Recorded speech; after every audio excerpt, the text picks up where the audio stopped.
At the sound of the B minor chord, it's the sign that you must be watching the 112th SongBike Guitar Q&A live stream here on YouTube, coming at you from the Connecticut River Delta. Hey, everybody, how are you? My name is Jonathan. I'm here for your questions. You are the Q, I am the A. In between your questions, I got a bunch of stuff to share with you, but don't be shy. If you got a question for a guitar teacher, put it in the chat. It's like getting free guitar lessons. It is getting free guitar lessons. So don't be shy. Put a bunch of question marks in advance of your questions so I know it's aimed at me. Settle in. We're going to be here for a couple of great hours doing cool stuff. I'm very excited about today's show. Count them, two guitar play-alongs. Now that in and of itself is not extraordinary, but they both are songs either written or made famous by two people who are coming through town, my town, this week. And so I thought, hey, let's do a couple of songs by these very talented people. Also, we have a poll question up and running. Would you prefer to have your dream guitar for 1 year? You get to play your dream guitar, your dream rig, your dream gear, or be saddled with a very cheap, not very fancy guitar, but it comes with lessons, presumably decent lessons from a decent teacher. 1 year. And then you go back to normal, whatever normal is for you. Dream guitar, man, for a year. Okay, so you don't get any lessons, but come on, how fun would that be? Then again, aren't we here to improve? You can improve on a inexpensive guitar with the right lessons, right? I don't know. Vote. Don't forget, I cannot see who is voting how, but go ahead and vote in the poll up and running in the chat. Other things we're going to talk about today. My wife's birthday is tomorrow. Happy birthday, sweetie. You know her as Music Fan 1004. Give her a shout out. Wish her a happy early birthday. Her birthday's tomorrow. Happy birthday, sweets. Things I'm excited about. Grammy nominations. It's not until November 7th. I'm excited about them. If you remember last year about this time, we started ramping up who is getting nominated. As you know, I really love the categories in the Grammy Awards that don't get all the hype. And there's a lot of them with extremely talented people. So now you know something. Grammy nominations coming up November 7th. And I can't wait. I can't wait. Partly because that means there's so many talented people for us to talk about, learn about who they are, play some of their songs, and so on and so on. Other things to talk about. WTF. We got 2 WTFs this week. What are those? A weekly teaching features, things that came up this week with my one-on-one students that I'm going to share with you. And I think you'll get a kick out of both of those. I know I like them. We got a student quote of the week, category called Should I Sell Out? What else? Who's in town? We got 5 very talented and very different people coming through town. I can't wait to share their info with you. Yeah, man. So that'll keep us going for a little while. Let's start with the dumb question of the week. I ask a dumb question every week, so you don't have to. But guess what? This week, it's Biker's Choice. That's you. This is the SongBike live stream. You are bikers. Biker's Choice. You ask the dumb question. Put a big capital DQ in advance. I ran out of dumb questions. I need you to ask a dumb question, okay? Ask the dumbest question that you actually are curious about. Don't be shy. Put it in the chat. I will definitely choose at least one of them, and that will be the dumb question of the week. Maybe I'll choose 2. So surprise me. Impress me with your dumb question. Biker's Choice this week. You ask the dumb question. If you're just asking a regular question that you don't think is a particularly dumb question, just put a bunch of question marks in advance. Okay. Before we get started, rock and roll, I'm going to say a few hellos to the people in the chat already. Wow, we got a lot of people in the chat already. Hello to Matt, Scott, Barry, M. Fish. M. Fish, you were guessing which guitar I was going to play. Yeah, I went with the acoustic guitar today. Bruce, Randy, Chaz, Wingo, Joseph, checking in from Oklahoma City. Scott, Ralph, Roger. All right. Look at all you guys. Watcher Dan. Hey, you guys. Excellent. All right. So let's get right into it. 8 minutes into the show. Let's learn something. Weekly teaching feature. Now, this is going to take a minute. So grab your guitar, get your beverage handy. This is going to take a minute because it's a little bit different, but oh man, you're about to get a great workout for your fretting hand and a workout for your picking hand, to the extent that you do not look at your picking hand and you feel for the strings. That therefore both your hands are going to get a workout. Okay, so what do we have here? Is that the one I'm looking for? Hold on. I think I can do better than that. Hold the phone, don't go anywhere. 7, that's the one I'm looking for.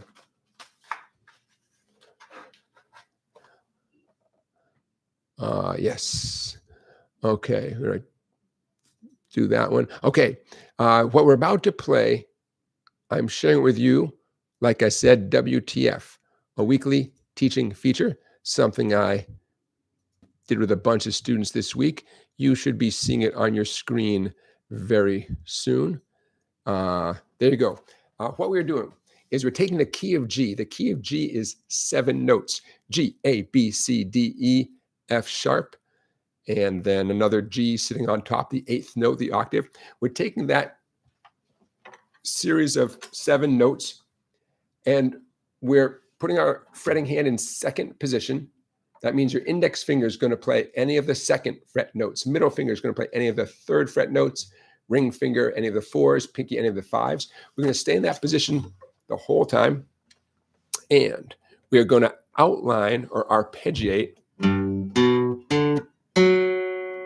each of the chords that are typically available to us, the diatonic chords, the predictable chords in the key of G. But instead of doing just the 3-note chord, we're going to add in a 4th note. What I just did, I outlined or I arpeggiated a G major chord with 1 more note, so that's called a G major 7. Pretty, huh? Oh, so pretty. Now let's focus on the first 4 notes. If you know what to do for the first 4 notes, you're going to do great through this whole thing. You're going to get a great workout with both your hands, and it's going to push your ear a little bit because 4-note chords have a richness, have a color that 3-note chords just don't have. Okay. So 2nd position, I can't emphasize this enough. When you hear 2nd position, you want your fretting hand to gravitate to the 2nd, 3rd, 4th, and 5th frets. That is the definition of 2nd position. Okay. Notice nowhere on this piece of paper does it tell you which finger to use, except that little subtitle where it says 2nd position. That tells you everything you need to know for the whole page. Okay. Again, if you can play the first 4 notes, you get the idea. Hey, Poopa John has joined us. Hey, Poopa John. Okay, middle finger, fat, E string, 3rd fret. Now, please let go of that note. We're done with it. Do not keep fingers down if you don't need to keep them down. Okay, index finger, 5th string, 2nd fret. Pinky, 5th string, 5th fret. And of course, ring finger, 4th string, 4th fret. Why do I say of course? Because in this case, the number 4, the 4th fret, every time you see the 4th fret anywhere on this page, it's going to be fretted with your ring finger. 3, 2, 5, 4. Now you could do all downstrokes with your pick. Kind of hip to do down, up, and get a little smooth flow going. I'll leave that up to you. Let's call that the ultimate goal. The ultimate goal is down, up picking. Okay, I just outlined or arpeggiated a G major 7 chord. The next diatonic chord, the next predictable chord in the key of G, the A minor chord, in this case, the A minor 7.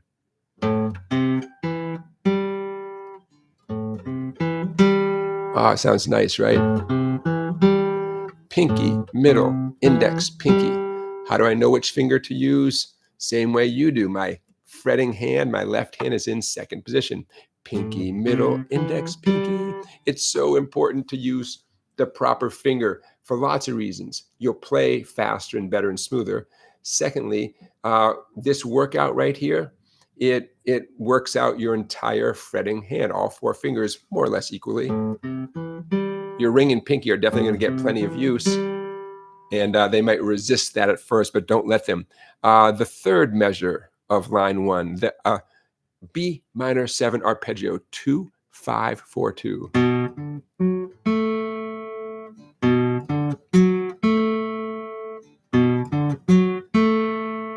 Let's hear what the first line sounds like, smooth and steady all the way across. No hesitations, no gaps, no mistakes, right, Jonathan? Right, no mistakes. So let's see what I can do. 2, 3, 4.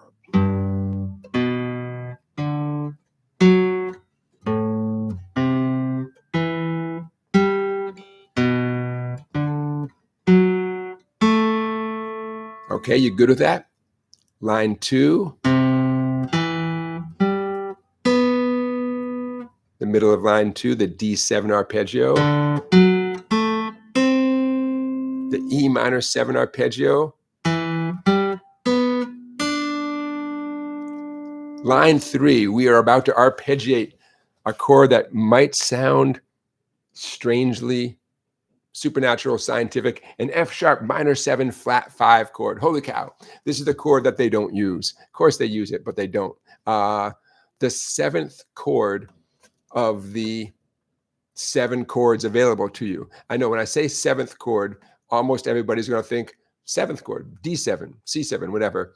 In this case, I mean this the 7th chord. If we're in the key of G, the G major 7th chord is nicknamed the 1 chord. Now, again, all these numbers floating around. It's okay. These are nickname numbers. So if we're in the key of G, like we are here, the G major 7 chord is nicknamed the 1 chord. The A minor 7, guess what? Nicknamed the 2 chord, and so on and so on. So by the time we get to the F sharp minor 7 flat 5, that the nickname of that chord is the 7 chord. In popular music, rock, folk, country, bluegrass, blues, this chord does not show up very much. And for that reason, well, not surprisingly, the arpeggio 4, 2, 5, 5.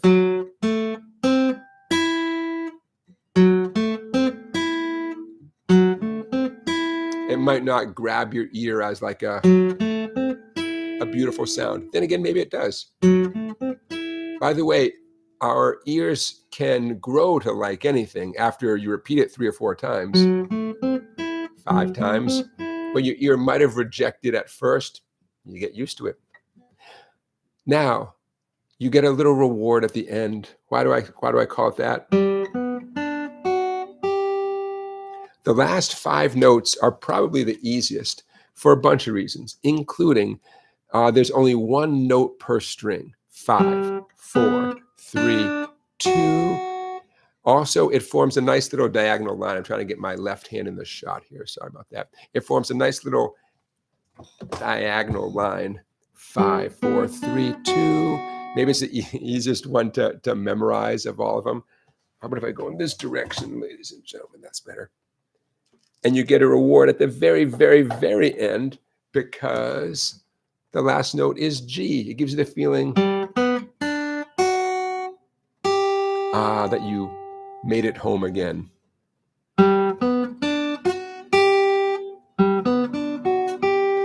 So, hey, you could start with the last 5 notes just to get your brain and your mind and your head to get them all tuned in. 5, 4, 3, 2, 3.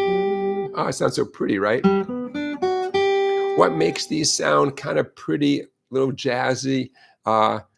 It's the fact that everything we're doing reflects a 4-note chord. G major 7, for example, is a 4-note chord. And it's like adding a 4th ingredient to a recipe. The potential is there that the 4th ingredient is just going to elevate everything, or at a minimum, it's going to be undeniably significant, and the food tastes noticeably different because of that 4th ingredient.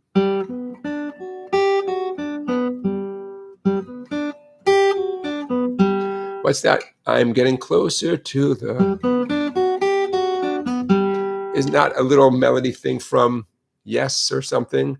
Getting closer to the dawn. What song is that? Somebody help me out. From the band Yes?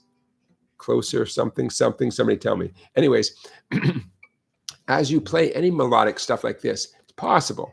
It's possible that your ear will recall things you've heard. Remember, one of the advantages of being an adult doing all this stuff is you have a massive library of music, sound in your memory, and then you can assign value to things. So for instance, those last 5 notes, in my mind, I'm thinking, oh, that's that thing from the band Yes, I think, right?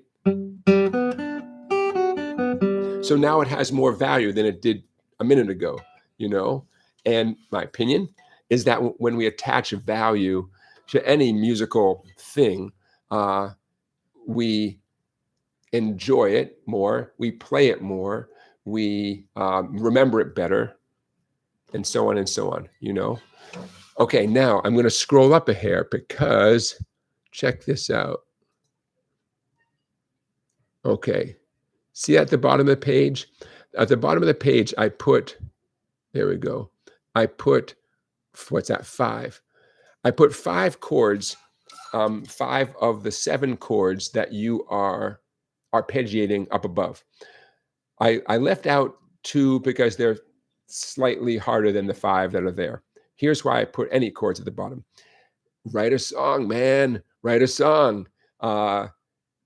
Whether you do the melody first or the chords first, those 5 chords are more than enough to write a great song.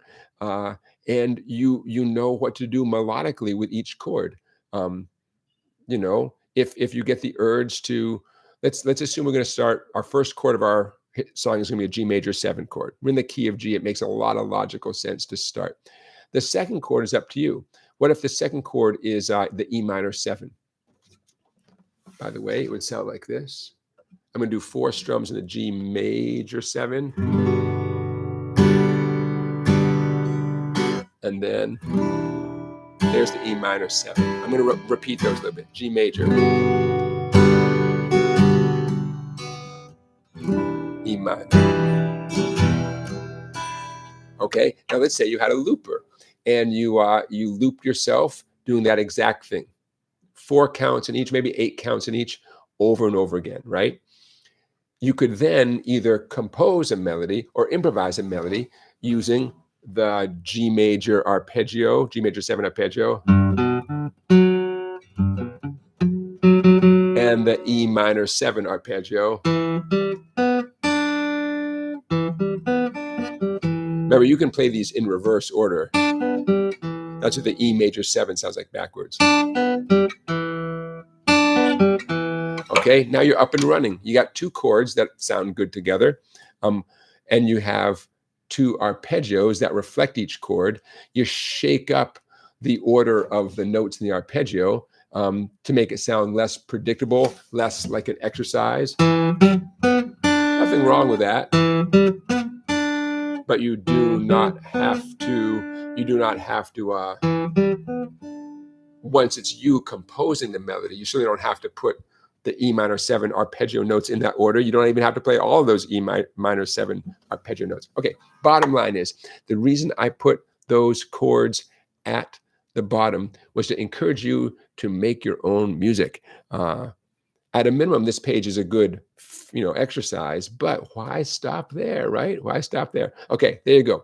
The page you're looking at, by this time tomorrow, it will be available to my website members. People who are members of song-bike.com, they will have access to this as a PDF in the PDF section of my website. And that can be you. Head over to song-bike.com, become a member, and you get access to tons and tons of PDFs. Okay, there you go. So I can't emphasize enough that the #1 reason to even look at that page is it gives your fretting fingers such a cool workout. To the extent that you're playing without looking at your pick, it gives your picking hand a workout, right? Because you're feeling for the strings, developing that sense of radar, right? If you choose to memorize stuff, well, how cool is that? Good for your brain. Awesome. You get a gold star. If you don't memorize it, but instead keep your eyes focused on the screen or on the page or whatever, and feel with both your hands, guess what? Gold star. Either way, right?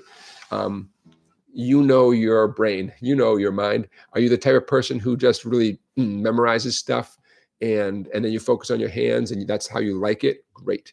Are you the kind of person who can trust your hands and you don't feel the need to memorize stuff? Or even if you don't trust your hands, guess how you develop that sense of trust? This is how you do it. All right, so there you go. Our first WTF section of the night. There's a second one coming up. Don't go anywhere. Keep your guitar tuned and handy. Since we're doing two guitar play-along songs tonight, we're going to do the first one in pretty soon, and we'll spread them out a little bit. I think you'll get a kick out of both of them. Okay, what else? Let me see what's going on in the chat. I see you guys are trying to help me. You guys might be right about your song suggestions for the... I'm still hearing something. Hey, Debbie's in the chat. Hey, Debbie. I'm still hearing some little melodic riff from Yes. I don't know. Something about closer to the heart. All right, I'll stop. But if any of you know what I'm talking about, call me. Something. And it doesn't matter though, right? It doesn't matter. We each are going to find our own connections with stuff. And it might remind you of something that you heard in fourth grade. Might remind you of some holiday song. Who knows? Whatever you connect it to in your way back in your memory, it's yours. Own it. Hey, Jamie's in the chat. Hey, Jamie. Jamie, is that the name of a song? Is that the line from the song? I'm getting closer to my home. Is that something like that? I don't know. Maybe. Who knows, my friends? Who knows? Okay. Hey, let's get into a couple of let's bang out a couple of things. Please follow me on social media if you are so inclined. Instagram, Facebook. Just do a search for SongBike, all one word, SONGBIKE, and you will find me. No problem. And that's one way that I can stay in touch with you and let you know what's going on. Make it little teasers about what's going to happen in that week's live stream. If I have to cancel the live stream for some reason or adjust the time, that's how I let you know.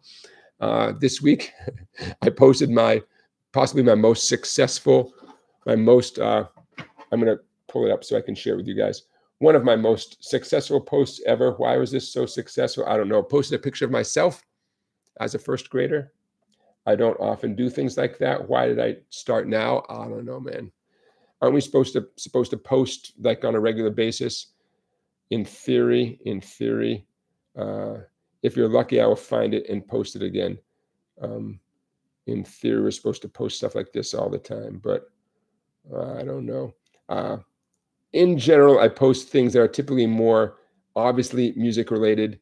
I gotta say, I had a pretty killer shirt that screams 1970s. And if I find it again, I will share it with you guys. I know what I can do. Don't go anywhere though, because we have more guitar related stuff to do. And I'll give you an example right now. Okay. Student quote of the week. Let's get right to student quote of the week, man. Let's get right to it. Student quote of the week. This is what I want right there. That's what I want right there. Okay. Student quote of the week. I was working with one of my students, and she is about fourth or fifth grade, and we're just getting started with chords, and she grabbed an A minor chord and hit a pretty solid, consistent, A minor chord. And she looked at me, she said, "Majestic." And I said, that is the student quote of the week, majestic. Hey, you know what? She's not wrong, man. That satisfying sound when every string that's supposed to ring does ring, right? It's a satisfying thing. Okay, I hope you're sitting down, because here it comes, man. You ready? There's the man, the myth. First grade. Little did I know what was yet to come, what lay before me. Now, both those glasses and probably that shirt are back in style. I wish I had both of them right now. That's it. That's it. Take a good look, man. That's the man. Combs. We don't need no stinking combs. That's me. Massachusetts, mid-70s. Yeah, killing it. There you go. So that was possibly my most successful social media post in a long time. A long time. There you go. Segment I like to call Should I Sell Out? Nothing. It's as if they know that I'm kind of poking fun at them this week. I got no offers this week. No offers for cordless rotary tools, you know, home stuff, electronic stuff, nothing. I got offered nothing. So there you go. Nothing this week. That's all right. Maybe next week. Check, check, check. Every once in a while, I like to ask you, do you know? And the do you know this week, Goose. You know Goose? Goose is in the news a lot. Goose is a jam band. They're a jam band that has a new album out, and Chain Your Dragon, that's the name of the album, Chain Your Dragon. And I keep hearing about Goose, so I thought I got to check out Goose. Yeah, I put my video. They're good. I like Goose. I guess I'm a Goose fan. I heard one Goose song, and I declare Goose is good. They do not need me to declare that. But yeah, it's cool. I mean, it's like Grateful Dead. And they're on tour. I know they're coming through New England later in the fall. Goose. So in the description of this live stream, I'm going to put some links so you too can, I was going to say get goosed. Yeah, why not? I'll say it. You guys can get goosed. If you haven't heard of Goose, there's a band called Goose, goosetheband.com. And hey, if you like the Grateful Dead, these are young guys they sound great. I recommend Goose. Now, you know what I know. Goose, goosetheband.com. And again, in the description of this live stream, I'll put a link to make it easy for you to find Goose stuff. Okay, let's keep playing music. You got your guitar handy still, right? Our first play-along song of the week. This singer-songwriter is coming through my town in the next few days. And if she's coming through my town, boop, she might be coming through your town. And let's just do this. She has a new album out, but I'm going to focus on possibly her most famous song. And one reason I'm focusing on this song is, boom, boom, boom, there we go. I've got a lot of requests for this song. You need a capo on the 3rd fret. One of the two songs that is going to get me demonetized this week from the singer-songwriter Iris Dement, the song called Let the Mystery Be. I know a bunch of you know this song because on average, I get a lot of requests for people who want to learn the song. If you think you might know this song, you might know it from 10,000 Maniacs with Natalie Merchant. They record this song. There's even a live version of 10,000 Maniacs doing this song with a special guest singing with Natalie Merchant named David Byrne from the Talking Heads. The version you're looking at right here of Let the Mystery Be is the version as recorded by the original songwriter, Iris Dement, who is on tour right now with a new album. A little more trivia. She is married to another great songwriter named Greg Brown. Got any Greg Brown fans out there? I love Greg Brown so much. So here's what you need to know for Let the Mystery Be. 3 chords, 3, D, G, A. Capo on the 3rd fret. Let's get that squared away. Capo on the 3rd fret, 3 chords, D, G, A. Sometimes when I put a capo on, I have the common sense to check the tuning. You know, any capo application increases the possibility that you might be out of tune after you put the capo on. So you know what? You guys are worth it. I'm just double checking to make sure I'm still in tune here. If you have the time, I definitely recommend checking your tuning after you put a capo on. There you go. Especially if you are recording yourself or if you're playing with other people, you always want to make sure you're in tune all the time, including when you put a capo on, after you put a capo on. Rock Lobster says he loves Goose. There you go, right? I guess I'm new to Goose. I just got goosed. But Yeah, cool, right? Goose. All right. So let the mystery be. In terms of your fretting hand, D, G, A, and hey, guess what? Do G however you want to play G, whatever combination of fingers and toes, knock yourself out, okay? Any way you want to do G. The strum pattern, that's the missing piece of the puzzle that so often people do not mention or they don't show or they don't talk about. The boom chicka pattern, where you single out the root note of the chord, and then with a lighter grip on the pick, a little brush down up on typically the 3 treble strings. You do not have to hit 3 strings. You could hit 4, you could hit 2. Bottom line is it's a light brush down up. That's the chicka. Boom, chicka.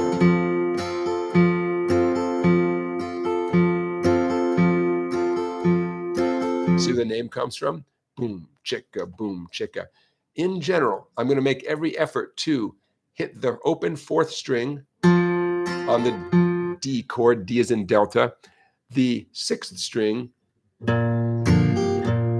when I play the G chord, G as in Golf, because that's where the root note is, 6th string, 3rd fret on a G chord, and the open 5th string when I'm doing the A chord. Okay, that's going to be my intention as we play through this. How many boom chickas do you do per chord name? Exactly what you see in the paper right there. See that on the right-hand side there under the, where it says the boom chicka pattern? 2 boom chickas per chord name. If you see 2 D names in a row, you do 4 boom chickas. For instance, at the end of the first verse, I think I'll just let the mystery be. There's a D chord above the word be, but then there's another D chord about an inch away, right? It's another boom chicka, boom chicka. So 2 boom chickas per chord name. If you get lost, it all comes around again, you know. The song actually starts with the chorus. That's why it says CH. Then comes verse number 1, where it says, some say once you're gone. Then the chorus comes again. I just wrote the word chorus in all caps because that's an efficient way to present this stuff. It's just a repeat of the top of the page, right? Chorus means chorus. Verse 2, and then a chorus again, and that pretty much wraps up the tune. If you intend to play along with the 10,000 Maniacs version someday, I believe the 10,000 Maniacs do this with no capo. Okay, but we're going to keep a capo on because why not?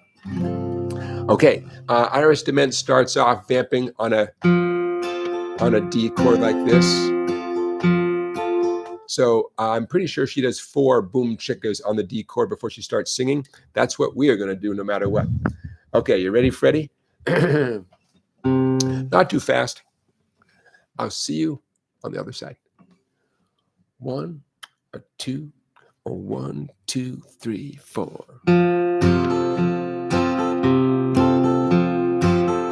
Everybody's wondering what and where they all come from. Everybody's worrying about where they're gonna go when the whole thing's done. No one knows for certain, so it's all the same to me. I think I'll just let the mystery be. Some say once you're gone forever. Some say you're gonna come back. Some say you rest in the arms of the Savior if in sinful ways you lack. Some say to come and back in a garden, bunch of carrots, a little sweet pea. I think I'll just let the mystery be. Everybody's wondering what and where they all come from. Everybody's worried about where they're gonna go when the whole thing's done. No one knows for certain, so it's all the same to me. I think I'll just let the mystery be. Some say they're going to a place called glory. I ain't saying it ain't a fact. I heard I'm on the road of purgatory. I don't like the sound of that. I believe in love. I live my life accordingly. But I choose to let the mystery be. Everybody's wondering what and where they all come from. Everybody's worried about where they're gonna go when the whole thing's done. No one knows for certain, so it's all the same to me. I think I'll just let the mystery be. I think I'll just let the mystery be.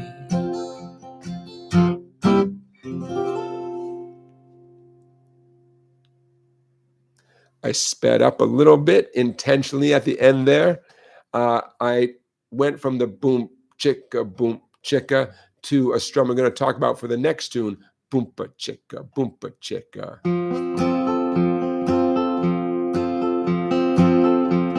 Okay, so stay tuned because we're going to talk about that some more. I try to do stuff like that as a song progresses for lots of reasons, including to show you other possibilities. Also because my tendency is to start a song slowly and let us all get into it and then try to get more into the official tempo of the song. Yeah. All right.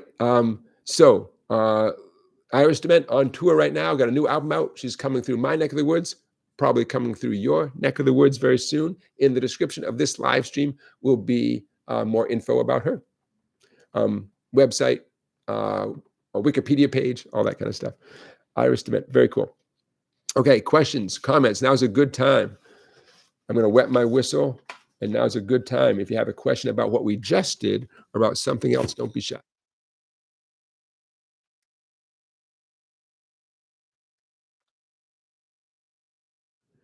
We are still not sponsored by Lyman Orchards.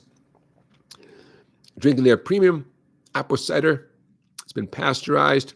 It's distributed by Lyman Orchards out of Middlefield, Connecticut, but it comes to us, you know what I'm going to say, from New England Apple Products Company, Leominster, Massachusetts.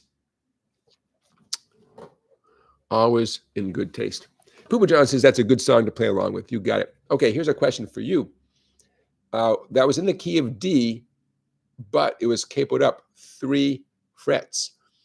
So when the piano player and the bass player want to know, when everybody else who's not playing the guitar, when they want to know what key we're really in, what do we tell them? The key of D up 3 frets. Another way to say that is the key of D up 3 half steps. Or if you know your musical alphabet, A, B, C, D, E, F, G, plus those in-between sharp flat notes, start on D and 3 jumps. What key were we actually in? By the way, that's known as the concert key. The concert key is what the audience is listening to. Your left hand thought it was doing D, G, and A.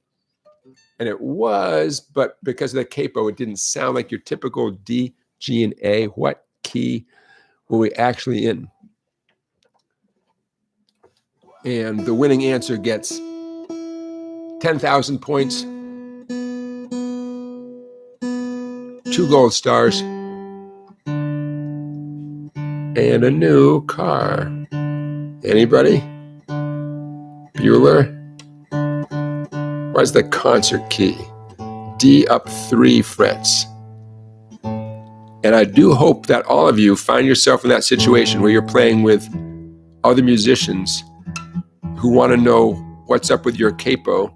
Some of them can figure it out if they are experienced and they've had to deal with us pesky guitar players with our pesky capos. Some of them can look at what you're doing and figure it out, but that's not their job. It's our job to communicate to them. Jamie, Ralph, you got it. You got it. F is in fiesta. You got it. D, Roger, you got it. There you go. D up 3 frets. Or, you know, we think of things in terms of frets. Every fret is a half step. So D up 3 half steps. also known as 1.5 steps. You get to F. So, and hey, Barry, you got right there. Good, Barry. The reason why I even did that was that's how Iris Dement, I mean, that's the key that she does it in. So why not? Why not? Okay, so yeah, the key, the concert key of F. There you go. Okay, I'm going to stop sharing this now. Oop, excellent, excellent. Don't go anywhere. We got another play along song. One of my favorite songs coming up in a little while. I'm going to file that away. Excellent, excellent. Somehow I didn't manage to do, we're going to play Name That Tune. Let me see if I remember.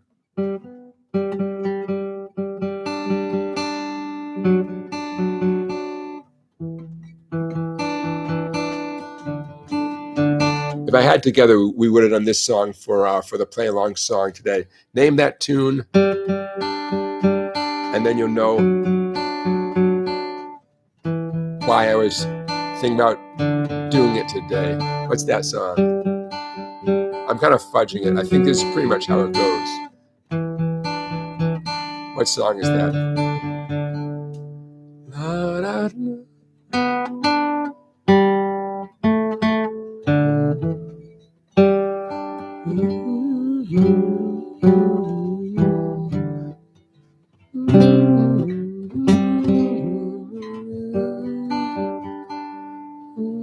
There we go. La, da, da, da, da, da. Anybody?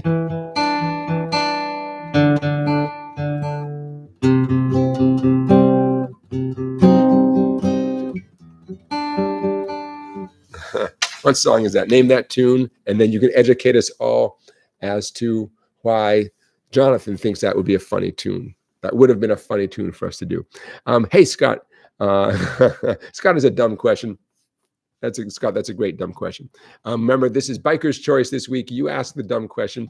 If you have a question that you think is a dumb question, put a big DQ in advance, stand for dumb question.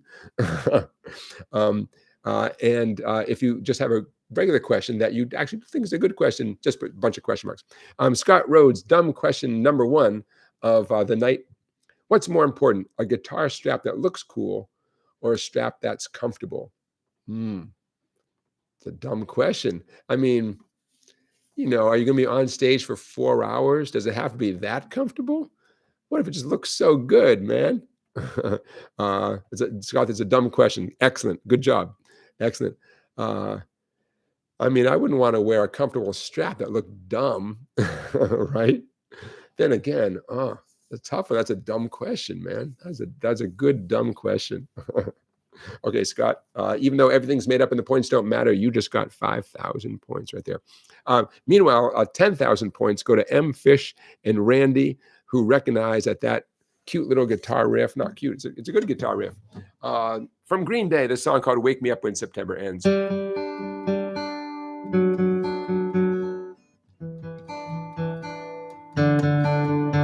you got it. Wake Me Up When September Ends. And here we are, September 27th.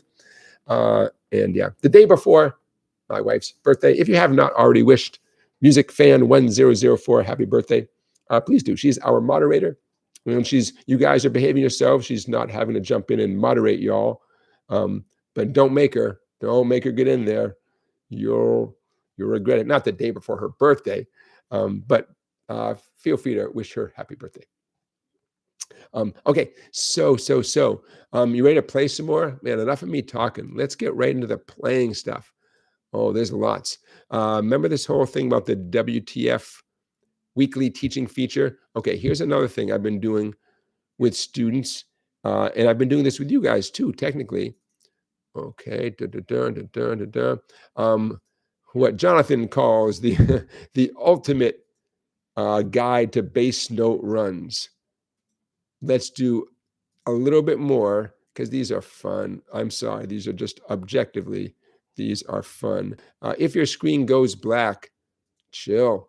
It's going to be okay. Don't worry. Soon your screen will not be black anymore. Soon it will have 2 examples of excellent bass note runs. I know my picture might be getting in the way. Is my picture blocking the bottom corner of that? Probably, huh? Okay, don't worry. We'll get to that in a second. I'm going to make it a little bit smaller so my picture does not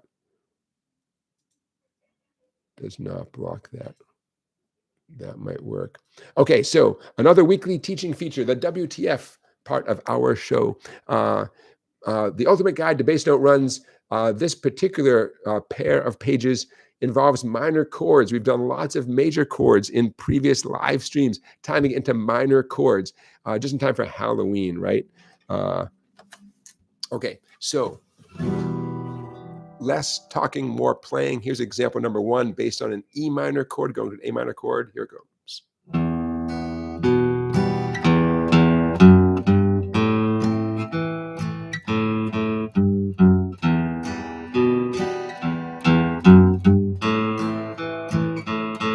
I'm just repeating the top line.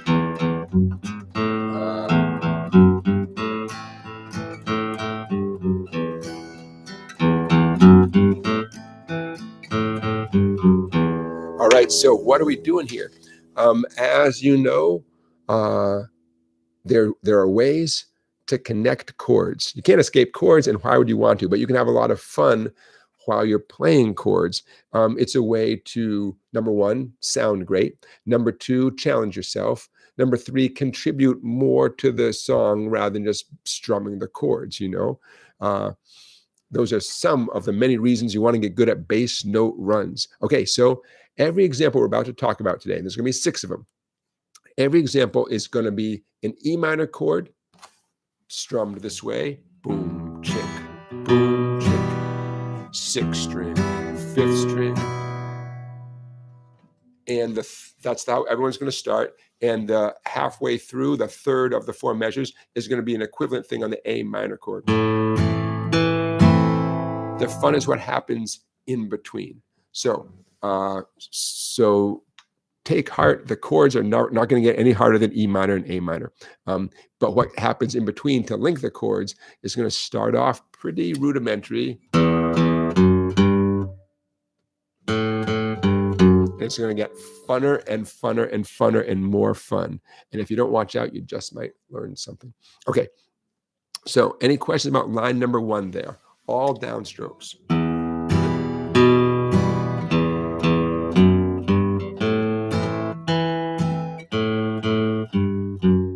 Okay, line number 2 starts off the same.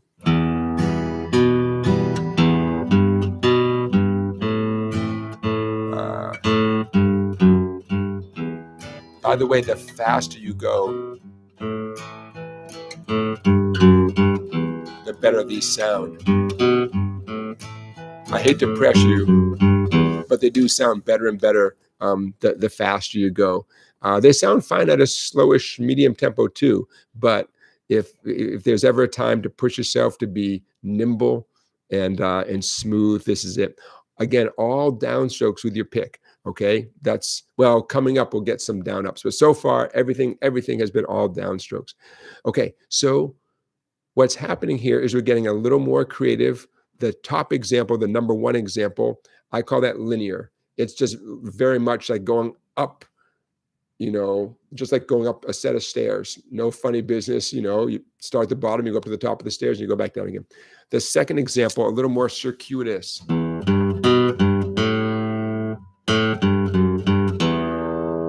You know, okay, third example. There we go. And I'm gonna, yeah, you can see it okay, right? Okay, third example, slow and steady. Third example.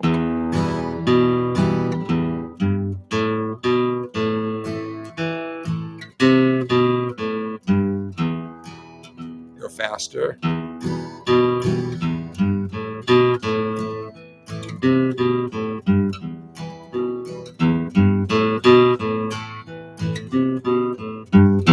Now, don't worry, you don't have to play it that fast right this second. I don't expect everybody to play it that fast, but I want to whet your appetite. M. Fish is asking a great question. On the A minor, are you moving both the middle and the ring for the bass line? Yeah. In general, with what I've written here, as soon as you're done with the initial boom, chick on either chord, abandon the chord. Just let go of it. I mean, don't let your fingers spring off to outer space, but yeah, let go of the chord right there, let go of it, and begin preparing yourself for the bass note run. I highly recommend that. So, M-Fish, does that answer your question? I think it does. Yeah. One thing that I discuss with my in-person students is when to maintain fingers in place and when to let go. And there's a time for both of those things. In this particular case, you let go of the chord. Yeah. Now, on the next examples, we'll see the next examples in a second. There might be an exception to what I just said. We'll see in a second. I don't remember. I just remember they're good. I just don't remember. By the way, everything you're looking at right here, before long, a little bit later this evening, this is going to be available on my website as a PDF. You might say to yourself, why do I wait till after the live stream to do it? Time management. That's why. Just how it works. Okay, ready for number 4? Again, the E minor, A minor business. That hasn't changed at all. Number 4.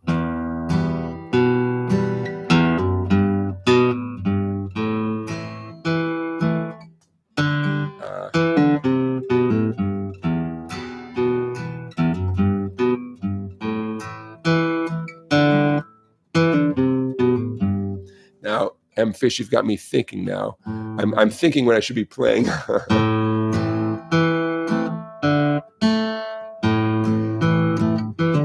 Okay, yeah, so example number 4, top of the page. The way it ends, I'm keeping one finger, I'm retaining one finger from the A minor chord. By the way, hammer-ons and pull-offs, if you haven't noticed, those little smiley smiles that are connecting the zeros and the twos, or the 2 and the 0, those smiley things, that's one indication that you're doing either a hammer-on or pull-off. Another indication is the big capital H and capital P up above. So the way it ends, I'm on the A minor chord halfway through. My middle finger, during the A minor chord, my middle finger is already in the right place for the pull-off I'm being asked to do. So that I'm taking away the other notes in the A minor, but I'm keeping that finger down. So that would be an example of retaining at least one finger. Okay, let's talk about hammer-ons for a second. First measure, nice easy E minor. And by the way, E minor with whatever 2 fingers you want, doesn't matter. But my only advice in cases like this where it doesn't truly matter which exact fingers you use for the E minor, it's personal preference, be consistent. If you're doing E minor with your middle and ring, which I guess I would recommend, if push came to shove, I'd recommend doing E minor with the middle and ring for this particular exercise, for this these pages. Whatever you do, be consistent. Do it that way every time, and check on yourself to see if you're being consistent. Okay, so second measure, a hammer-on. How are you guys with hammer-ons? You guys are okay with hammer-ons, right? That means I plucked the string once and got the second note from my fretting hand firmly, confidently hammering on the string, in this case at the 2nd fret. So fat string open, followed by a hammer on the 2nd fret, and then followed by an actual plucked note, 3rd fret on the 6th string, followed by now 5th string 2. I'm using my middle finger, 5th string 2nd fret, a pull off. If you simply pluck that note and simply let go of the string, that's not wrong, but the sound is going to be pretty faint. If you can gently tug the string a little bit, don't go crazy, tug the string a little bit as you let go, you're going to get a more satisfying pull off. Don't go crazy. Here's why. You're going to get faster and faster at hammer-ons and pull-offs just from practicing them, right? As you get faster, the exact volume of the hammer-on or pull-off is less and less important because you're going to get to the next note so fast. neither you nor the listener has much time to analyze how loud the actual pull-off was, the pull-off I just did, because you got to that 3 so quickly.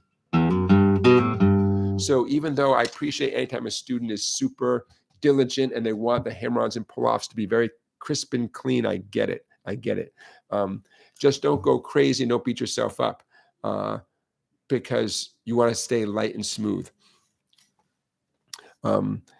Fish, I'm reading your question. On pull-offs, are you landing on the next string down? Well, coincidentally, the next note after the pull-off, I'm looking at measure 2 of example 4 at the top of the page.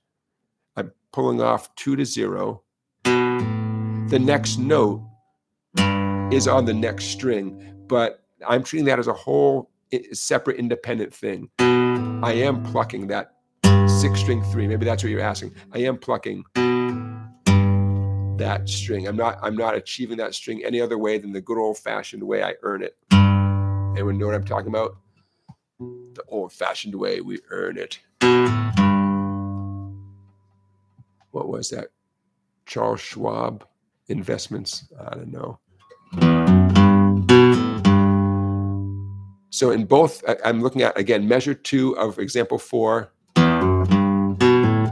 In both cases, the third fret note in the 6th string, I'm just plucking that the same way you plug it. You could argue that has nothing to do with the pull-off or hammer-on. It is what it is.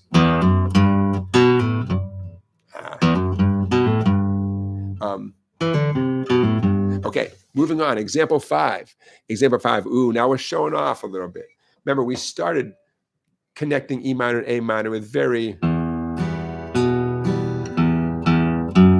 rudimentary, just like you're just going up the stairs back. Okay, check out number 5.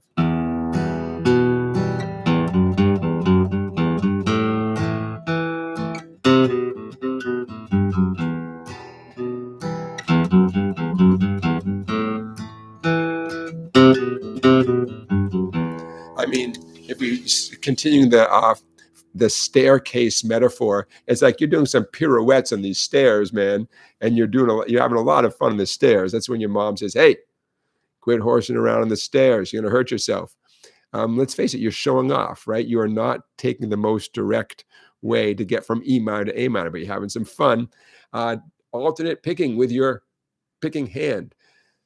Down, up, down, up, down, up. Oops. Down, up, down, up, down, up, down, up, down.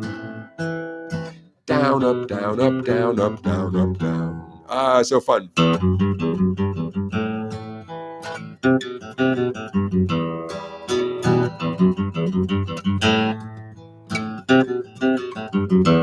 Sounds so good. One reason this sounds good, in my humble opinion, is it's a 3-note phrase, 0, 2, 3, followed by another 3-note phrase, 0, 2, 3, followed by a 2-note phrase, 0, 3. So it's 8 notes that are divided 3, 3, 2, and that's why it sounds like 1, 2, 3, 1, 2, 3, 1, 2. It's like, ooh, it's irregular. Okay, Fish, I'm reading your question.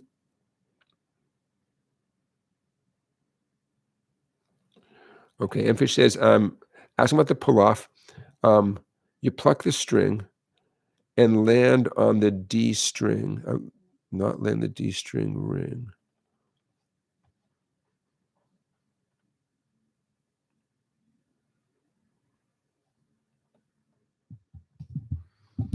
Well, we're looking at example 4. Example 4, the example 4 does use the D string. The last measure, it's a pull-off from 2 on the D string down to 0. Pluck the string, land. If I understand your question correctly, specifically when it's a pull-off, and any pull-off anywhere, if it's from a number other than 0, going to a 0, you do want to have your fretting hand finger in place first. Before you pluck anything, you want to have that finger touching, then pluck it and let go. So the fretting hand comes first. So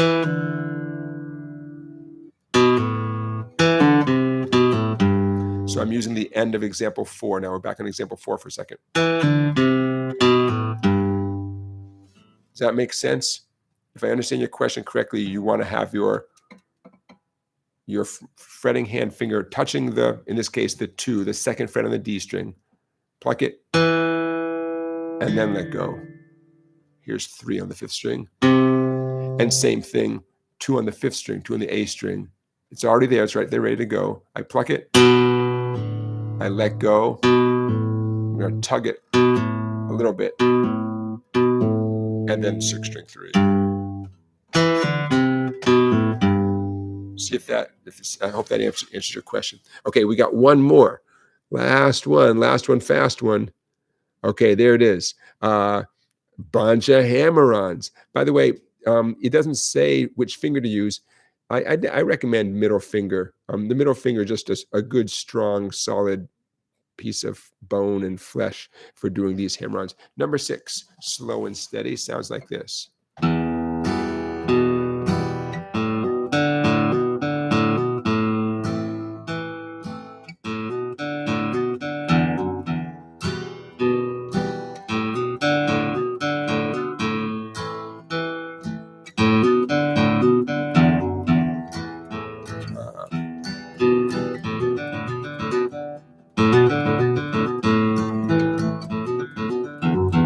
In fact, now that I think about it, I think I changed that.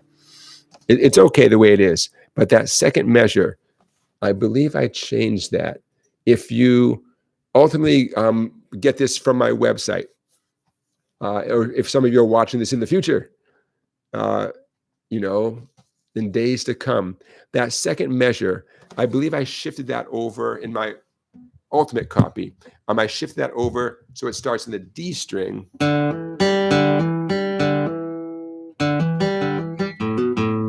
Yeah. The first 6 notes are each shifted over one skinny string. I'm talking about measure 2 of example 6. I'm so sorry if this is confusing to anybody. You can play it exactly as it's written there. It sounds okay. But my master copy is going to have 6 different notes in measure 2 instead of that little riff. It's going to be down one skinnier string. The final 2 notes of measure 2 are going to be the same. So it's going to sound like this, the ultimate copy.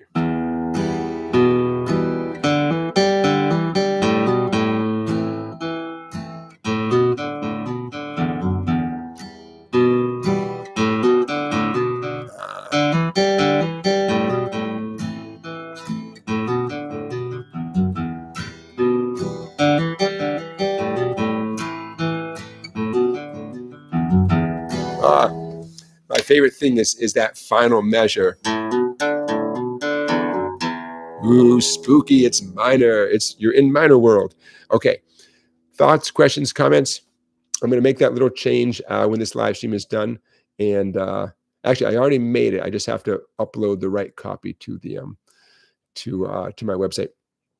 Okay, so there's a lot of stuff going on. I'm going to stop sharing here. A lot of stuff going on.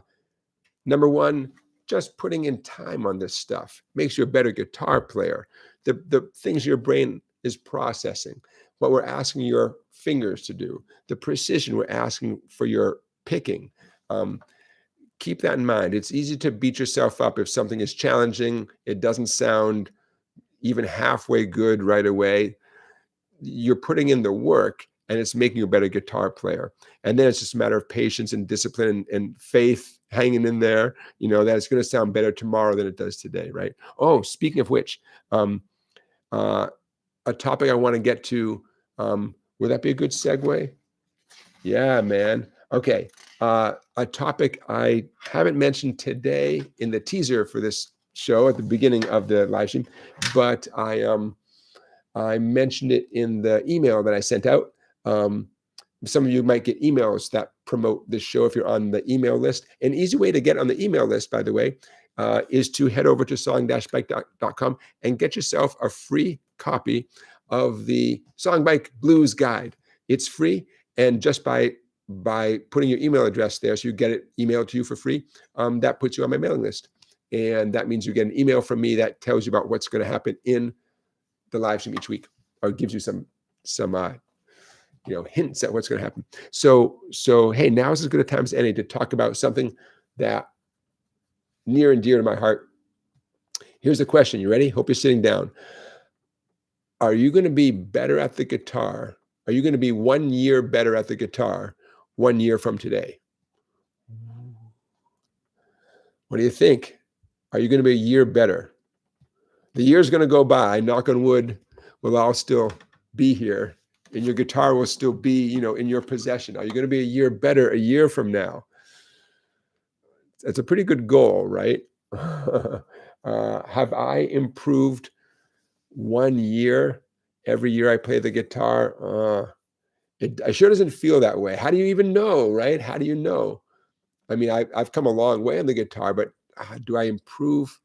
How do you measure this stuff? Let's talk about it for a minute. While I'm talking, feel free to put in the chat your thoughts. What does it mean to be 1 year better? How would you know that you're going to be 1 year better? Have you ever improved? Have you ever had a chance to look back and thought to yourself, hey, man, say January 1st, and take a little inventory on New Year's Day. Have you ever looked back and said, you know what, I have? And what criteria did you use? Was it a famous song that you could suddenly play? Was it an ability to improvise, on top of chord changes? Was it bar chords? Was that what it was? That a year before you could not play bar chords and now you can? What was it? If you did not feel like you made a year's progress in a year, what was it that was the thing that was like, that if push came to shove, you would say, I guess I'm not a year better. I don't feel like I'm a year better because I still can't. So I'm very curious about what you might say. Hey, Jamie, thank you for your super chat. I appreciate that. So let's talk about this for a minute. What does it mean to be a year better?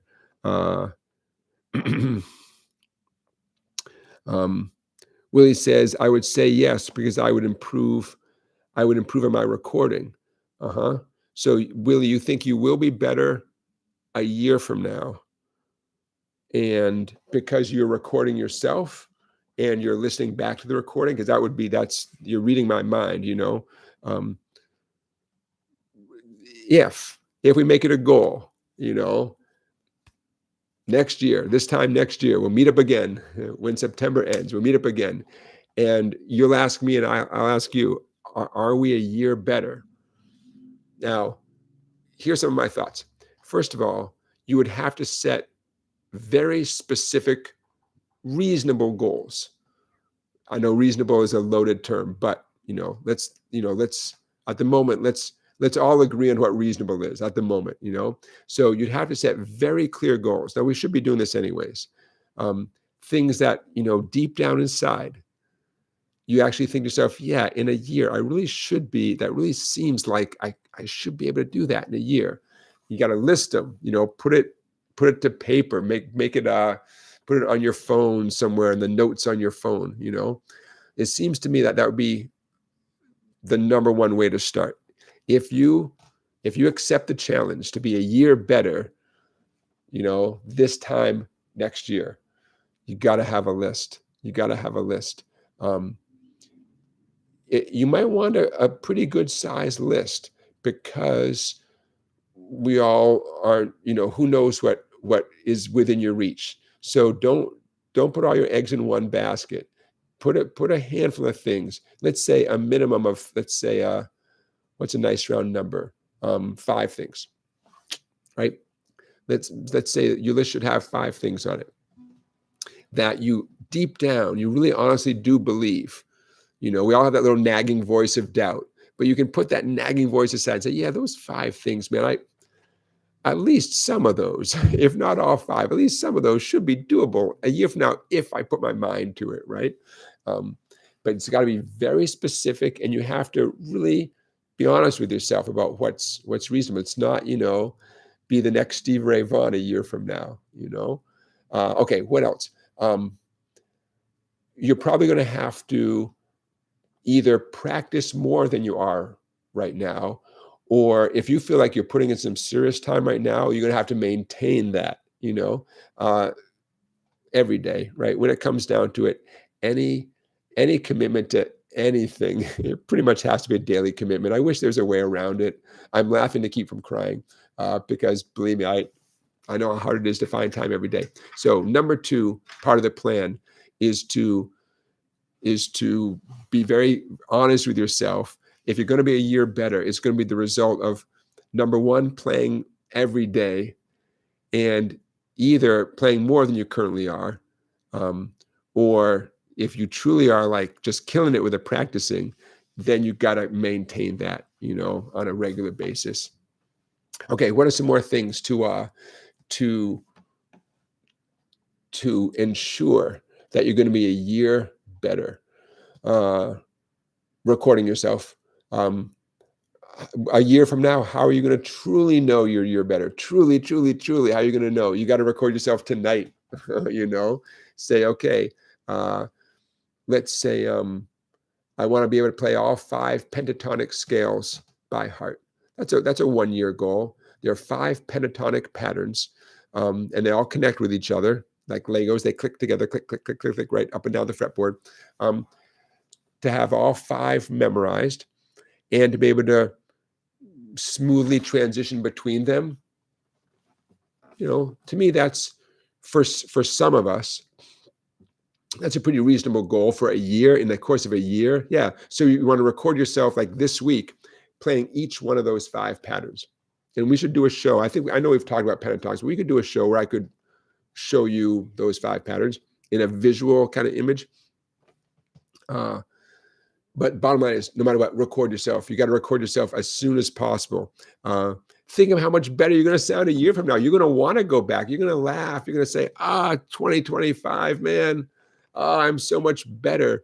So as painful as it is to record yourself now, potentially, that's what's going to make you so happy a year from now. You're going to be so glad you recorded yourself. So that's got to be the third part of the puzzle, Hey, Chaz, thank you for your super chat. I appreciate that. So what else? I'm looking at what you guys are talking about in the chat.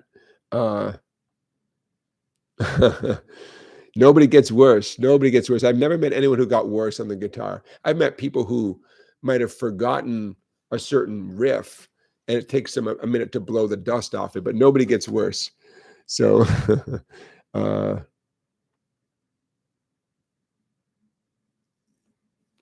Ralph says, here's when, and I said, how do you know you're getting better at the guitar? Your fellow musicians stop smirking. All right, John, here's John's answer to how you know you're getting better, or a good goal for a year from now. Being able to put the small parts of a song that into the whole song. Yeah, linking stuff together. Yeah, Scott Rhodes is being honest. He says, I don't know what 1 year better means. I just want to play more stuff more comfortably, and maybe having a troublesome thing click into place. Yeah. Yeah. It's hard to define. What does it even mean 1 year better? I don't know. That's what we're talking about. What does it mean? But you get to define what it means if you choose to. But once you choose to define what 1 year better, once you imagine what it's going to feel like, then you're kind of committing to it.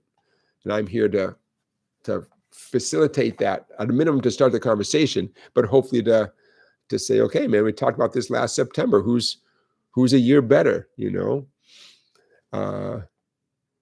Debbie says, a year from now, knowing more chords and perfect my fingering of the chords. Yeah. Okay, I'm scrolling down here. These are all super interesting. Keep them coming. Keep these things coming. Yeah, M. Fish says, I know one boogie blues picking pattern that I have nailed down pretty good. I want to know more of them. Wish I had a few to work on. M. Fish, I'm adding that to my list for next week. Some boogie blues patterns. That is a great idea. Let me get this away. Okay. I have a little note on my phone in my notes app, and it's called Livestream Ideas. And I'm typing in boogie blues. You got it. Okay, there it is. Okay.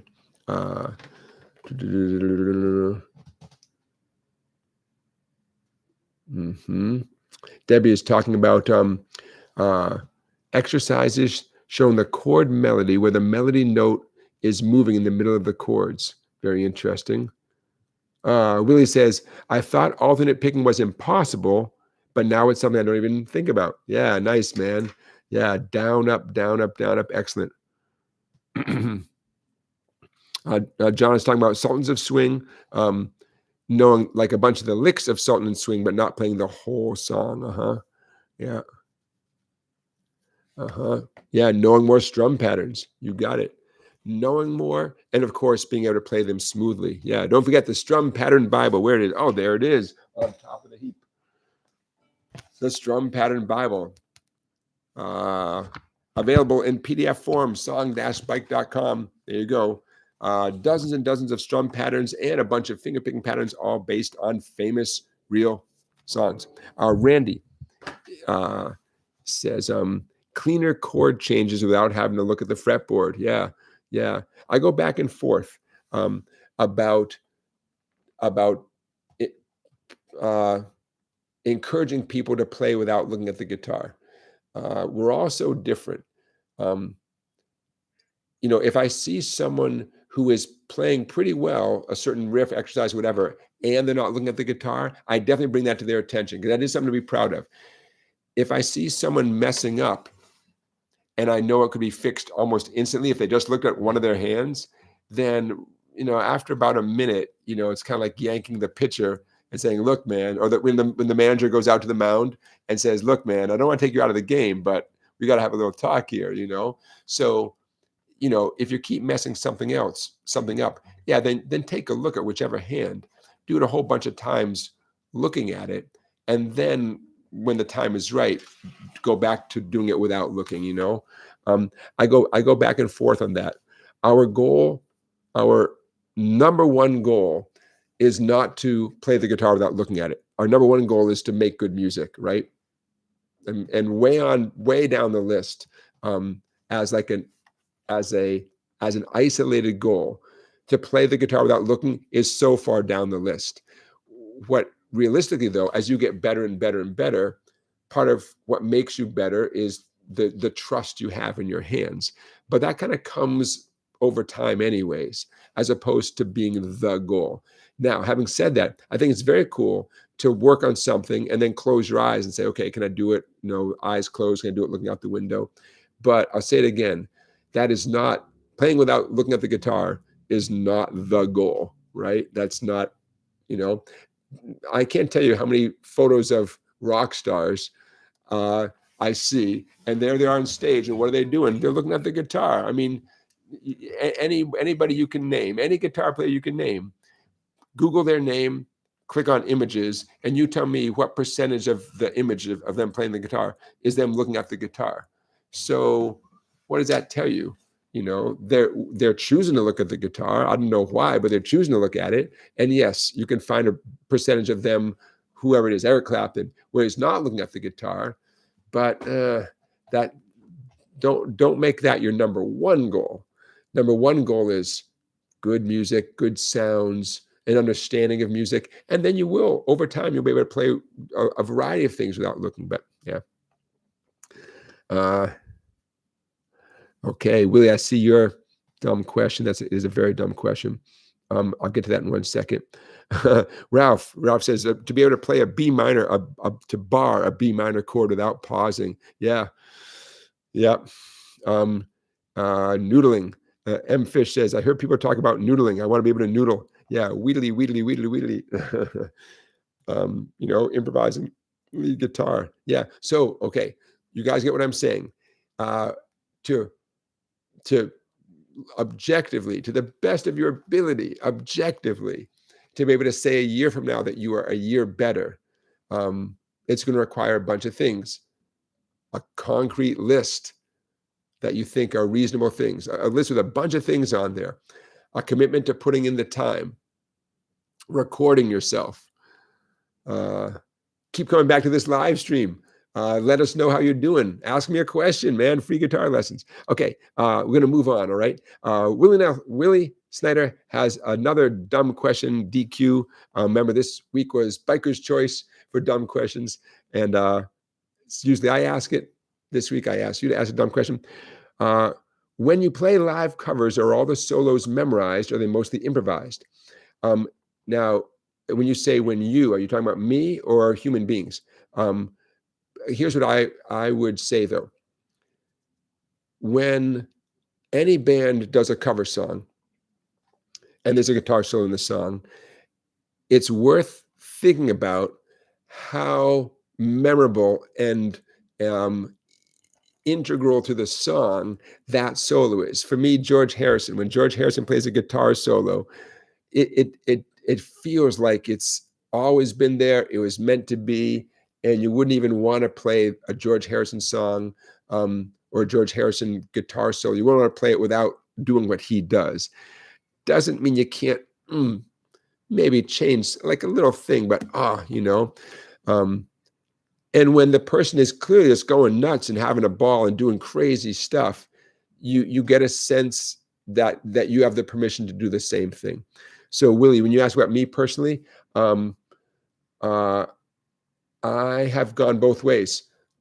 So I sometimes, to the best of my ability, try to recreate the solo, and other times I don't worry about it. Now, I'm a weird guy to ask because when I play, for instance, with Clay, when we do our shows, usually it's him doing the guitar solos. So it's not, I'm not faced with this dilemma very often. Partly I take pride in being able to recreate a solo. So I'm partly coming from that perspective, like, wow, man, if I can recreate it, that's something to be proud of. In the back of my mind, I think, oh, if I really know a solo and I can recreate it, then I can use it for my teaching. So, hey, Randy, thank you for your super chat. So, I mean, I can't, it's tricky for me to separate playing the guitar from teaching the guitar after all these years.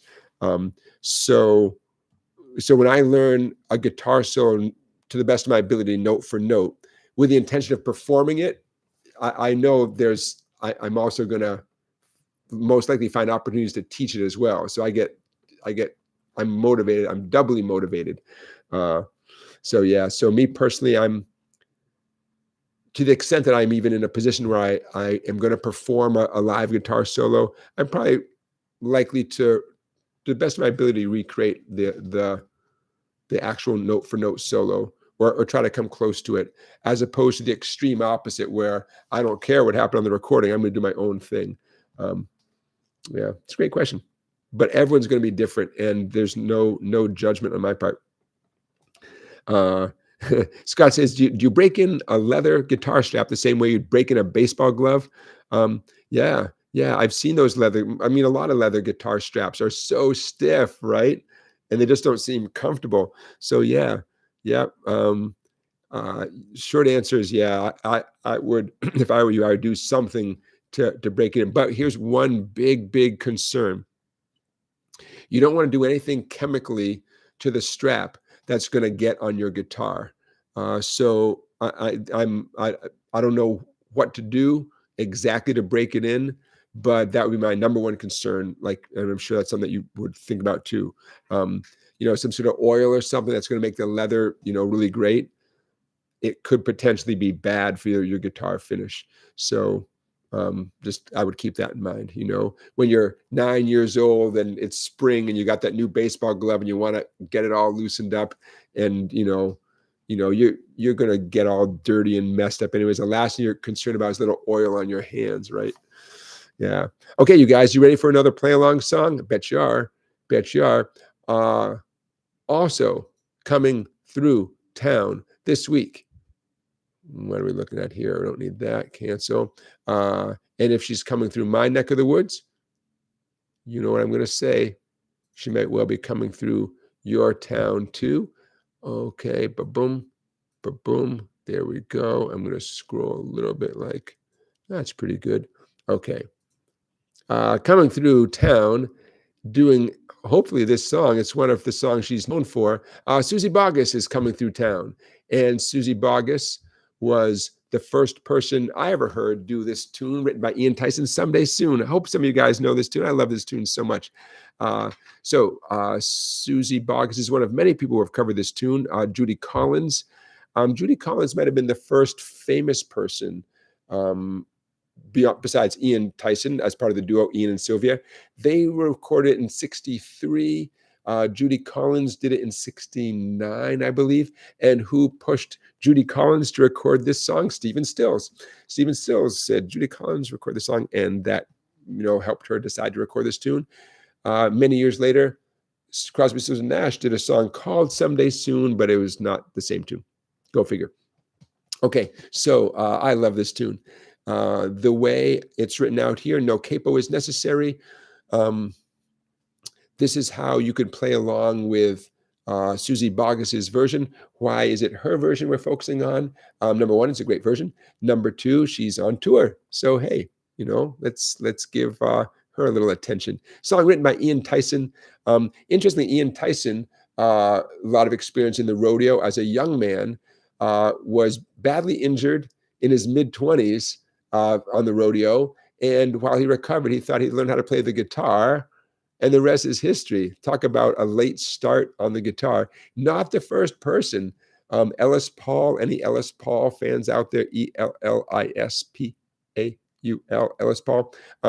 None of these. There are multiple stories of young people who were injured in some way, sometimes a little bit later in life. They weren't 5 years old or 7 years old.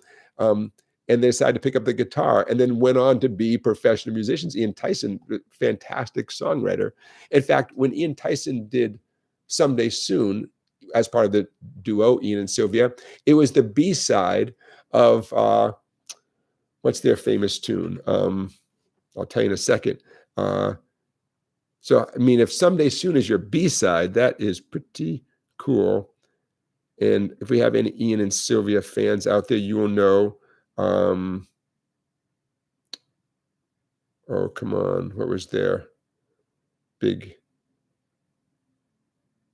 I'll tell you later. You'll recognize this song, I betcha. Is it this one? You Were On My Mind? Is that what it was? That was the A side. Okay. Anyways, Ian Tyson, sadly, he passed away a few years ago. Hope you guys can all, Ian Tyson wrote a great song called Four Strong Winds, which many people know from Neil Young's great cover of the tune. That's not the song I was thinking of, but I'm glad you brought that to my attention. Four Strong Winds. We will do that song someday here in the live stream because it's such a great song. In fact, there's a whole bunch of Neil Young songs that I want to do as the play-along songs in the live stream. But we can't just do Neil Young songs all the time, just like Tom Petty. We could do a whole bunch of Tom Petty songs.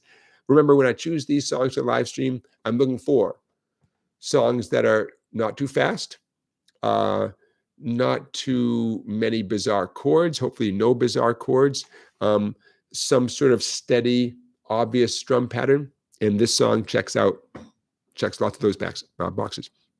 And of course, I look for songs that are pretty well known. Okay, let's talk about your chords. Technically, there's a lot of chords in this song compared to some of the songs we do. Watch out, there's both an A minor and an A major in this song. So keep your eyes open for those. Okay, for G, I 100% recommend doing G with your middle ring and pinky. Why? Because all those moments where the song goes from C to G, you're going to be glad you know how to do G without your index finger. G with your middle ring and pinky. For some of you, B minor is going to be the real pain in the butt, and I understand that. B minor is an inconvenient chord. It doesn't really pair well with any of our regular cowboy chords. What are you going to do? It is what it is. But you got to come to terms with your B minor chord. What else can I tell you? To me, those would be the stumbling blocks of the fretting hand for this song. Getting used to doing G with your middle ring and pinky, which I highly recommend, and the B minor chord. And secondarily, just remembering that there's both A minor and A major in this song, and making sure you know which one you're on. A major just looks like the letter A, that's all that's written there. And A minor, of course, has that little M next to it. By the way, both of these songs I'm presenting tonight in sort of the modern, online way, where they show you all the words and then drop in the chord names, above significant words. We'll get to the strum pattern in a second. Notice there are moments where there are two chords where the names are jammed together. That does not mean you rush from one chord to the next. It just means that if we're presenting a song where the lyrics are presented with great clarity, and then the chords are dropped in kind of willy-nilly wherever they fit with the words. Sometimes you have chords that are spaced far apart, chord names that are spaced far apart, and sometimes you have chord names that are squeezed together. That does not mean the timing. It doesn't mean anything about the timing. We'll get to the timing in a second, but don't let that confuse you. I agree, it can be confusing. When you see two chord names jammed close together, you assume that there's some quick jump between them. The way I presented this song right now is not my favorite way to present a song, but I have to admit it's the most common way that people find songs presented when they Google, someday soon tab or someday soon chords or something. This is typically what you see. So let's work with it. I can do that. I can adapt. Strum pattern. Boompa chicka, boompa chicka. For the record, Your Honor, I'm grabbing a G major chord with my middle ring and picky. I'm doing a downstroke, fat string 3, an upstroke, 5th string 2, and then a light brush down up on the 3 treble strings. The brush down up does not have to be loud. It should be light.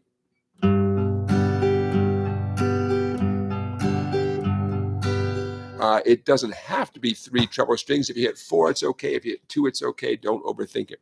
Okay, so boompa chicka, boompa chicka, boompa chicka. The reason I put the 2 in parentheses in the tab there is kind of to call your attention to it.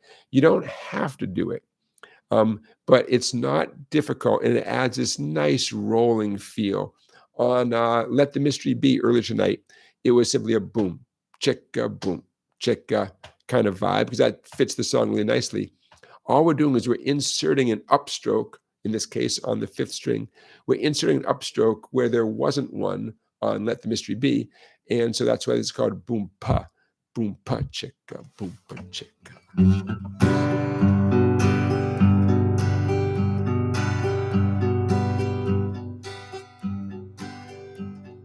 Now, if you are totally not comfortable doing that, it's okay to take a step back and just go. That works, okay? Now, in terms of how many boompa chickas to do, every time you see a chord name, you're going to do exactly what you see right there. Let's call that 2 boompa chickas. There's a young man that I know whose age is 21. G. I'm going to do the first line. Instead of me singing, I'm just going to verbalize the strum pattern. Boompa chicka, boompa chicka. E minor chicka, boompa chicka. C chicka, boompa chicka. G chicka, chicka. Okay. The exact bass notes your picks is going to vary a little bit from chord to chord. For instance, on the C chord, you're not supposed to hit the fat string. So I would focus on the 5th and the 4th, meaning the A and the D strings. Depending how you do the B minor, you're kind of stuck. If you're doing the B minor with the 4 treble strings,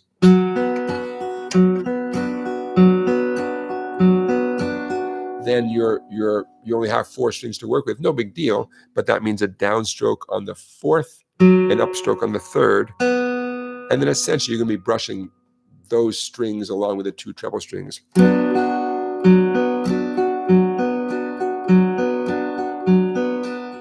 What are you going to do? That's just, but then again, depending how you do B minor, hey, I don't want to underestimate some of you guys. Some of you guys might be comfortable doing a big bar B minor.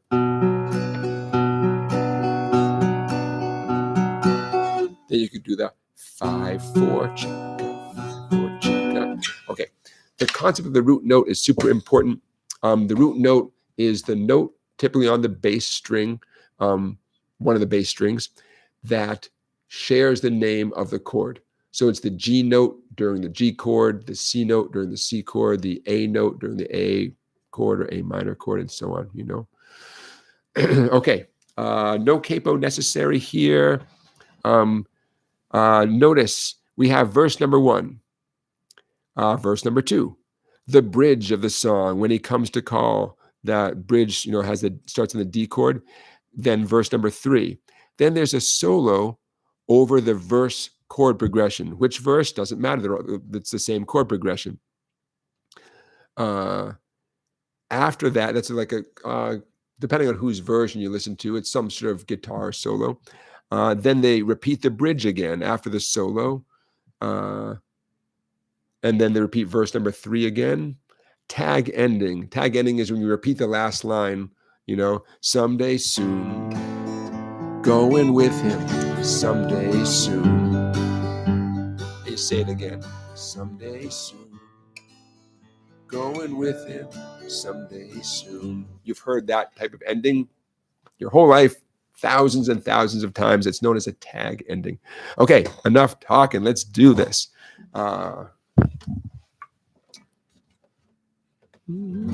Okay, here we go. Hey, Richard has joined the chat. Richard, grab your guitar. You're not too late. This is our second play-along song of the night. Okay, you ready? I'll see you on the other side. How about if I vamp on the G chord for 4 boompa chickas, and then we'll start the vocal. Here we go. 1, 2, here we go.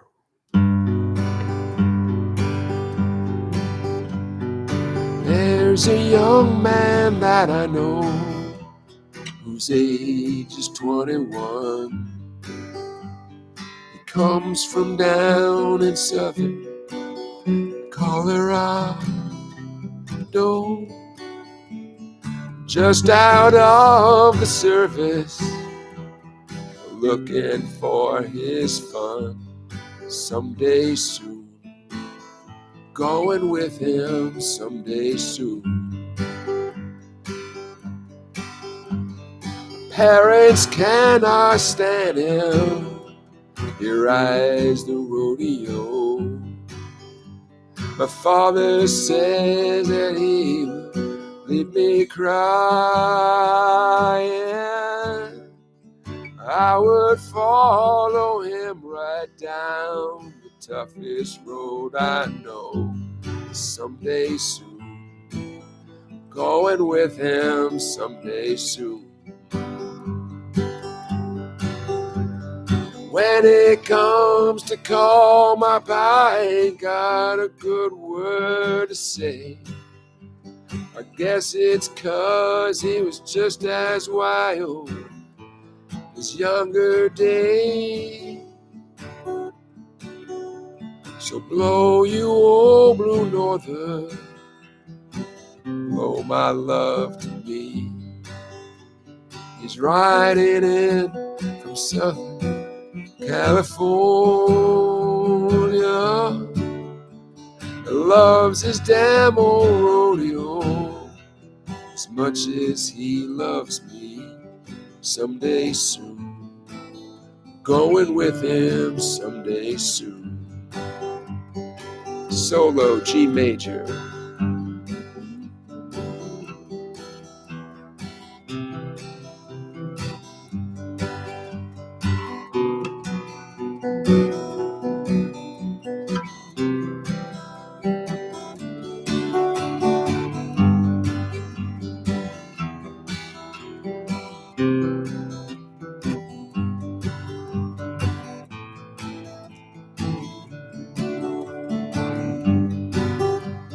Here comes the bridge. And when it comes to call, my pa ain't got a good word to say. I guess it's 'cause he was just as wild his younger days. So blow you old blue northern, blow my love to me. He's riding in tonight from California. He loves his damn old rodeo as much as he loves me. Someday soon, going with him someday soon. Someday soon, going with him someday soon.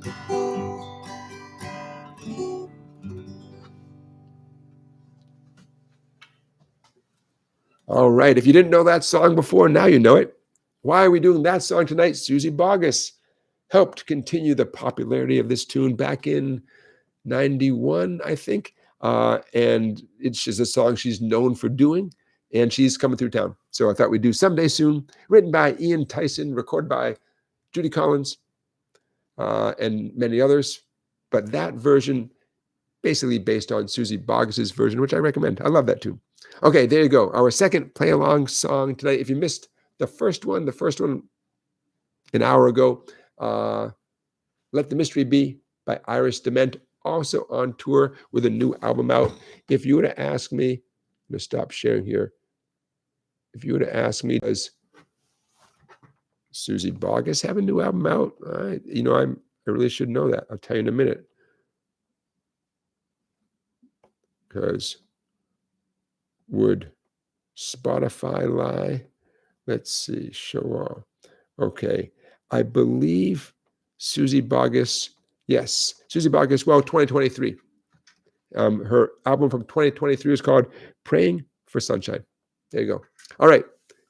Randy says, what a great song. Randy, you are very welcome. I love that tune. I heard that song on a road trip, and I don't know if I guess I heard who did it. You ever hear a song and you like it so much right away, you can't believe you never heard it before? I was on a road trip, and I thought, whoa, what a cool song. And I never forgot about it, but I think I came across it in some songbook and thought, oh, that's the song. That's the song right there. Yeah, there you go. So. Yeah, pretty tune. All right, you guys, we'll close this down. So what haven't we done tonight? We're getting towards the end of another SongBike Guitar Q&A live stream. Hey, tell a friend. Okay, let's get our numbers up. Free guitar lessons. Come and get them. Free guitar lessons. Who's in town? Besides Iris Dement, besides Susie Boggess. Who's in town this week? Pat Metheny. Pat Metheny's in town. And Pat Metheny, I assume, will be bringing along his 7-string, nylon string baritone guitar. We talked about this a while back, but I'm going to share the link again. He had a very, very interesting experience when he found the right strings and the right tuning for a guitar he already owned, but maybe hadn't really bonded with, which is this 7-string nylon string guitar. And once he essentially got it strung up and tuned the way he wanted it to be, I believe he said he tuned the D and G strings, D like Delta, G like Golf. He put special strings on there so he could tune each of those strings up an octave higher than they're supposed to be. And he just fell in love with this instrument and began using it in performances and recording right away. And so he's on tour, Pat Metheny, and I'm going to share the link to him talking about this whole guitar experience he had. I'll share that link in the description of this live stream. Who else is on tour? Anna Popovic. Anna Popovic from Belgrade, Serbia is on tour. I see her labeled as a blues guitar player. It's a pretty modern, funky, soulful, hip approach to blues. So I guess people love labeling stuff. But same thing with Judith Hill, who's also coming through town. I had not heard of Judith Hill before, so I had to pull up some very cool videos and examples of Judith Hill's playing. So both she and Anna Popovic are on tour doing some great bluesy, soulful stuff. They're touring separately from each other. They're both coming through my town, so keep an eye on them coming through your town. So all these folks, links to them doing what they do best will be in the description of this live stream. We're talking about Anna Popovic, Pat Metheny, Judith Hill, All right. I was just saying that all these people are coming through town. Links to everybody will be in the description of this live stream. Anna Popovich, Pat Metheny, Iris Dement, Judith Hill, and Susie Bogus. All right, you guys. I'm looking in the chat to see if you have any more thoughts, questions. Danielle says, oh, yeah, you used to watch Ian Tyson on his weekly TV show. Now, Danielle, did that air only in Canada? Because my understanding is that Ian Tyson is a national hero, as he should be, a national treasure in Canada, and is, highly regarded here in the States, but never had that crossover massive appeal that other Canadians had, such as, Neil Young, Joni Mitchell. So Danielle, were you watching that TV show in Canadian TV? Excellent. Now, is that because you lived in Canada, I assume, or could you pick it up from across the border? I'm curious. Okay. Not too late to ask one more question. You guys, we've done a lot this week. I'm okay wrapping up shortly, but don't be shy. Now is a good time for me to set this guitar down. Head over to song-bike.com. Tons of PDFs, books for you to both download for free or to download for a small fee. Danielle was living in Canada at the time. Very cool. Daisy says, happy birthday to Cheryl. Thank you, Daisy. Music Fan 1004 is one of our moderators. It's her birthday tomorrow. It's not too late. If you haven't already wished my wife happy birthday, why not? You know her for her blue name in the chat, Music Fan 1004. Do we have a plan tomorrow? I don't know. I hope we do. I have lots of ideas. We'll have some fun. The weather's been so nice here in Connecticut. Oh, we had a tiny bit of rain, but the weather's been so nice. I think tomorrow's gonna be a nice day to go and do something or to do nothing. How about that? That's also a plan. Doing nothing, just relaxing. That's also a plan.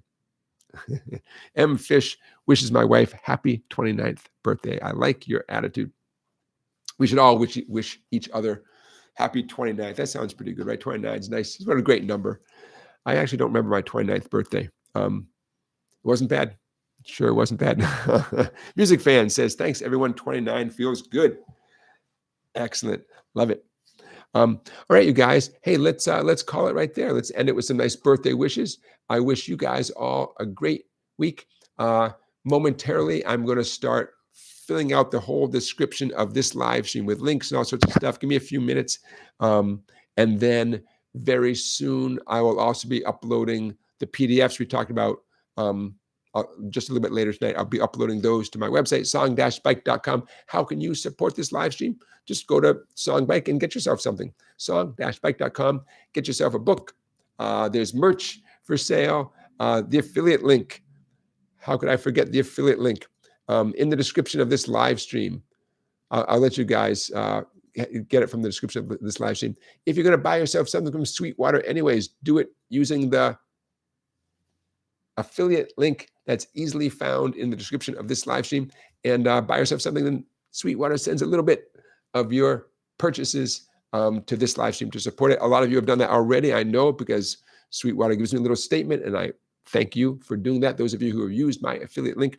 All right, you guys, I'll see you in October, right? Next week. See you in October. What's that? October 4th. Sounds good. And Randy, thanks for saying that, Randy. Randy says the PDFs are totally worth the membership. Thanks, Randy. There's dozens and dozens and dozens of PDFs.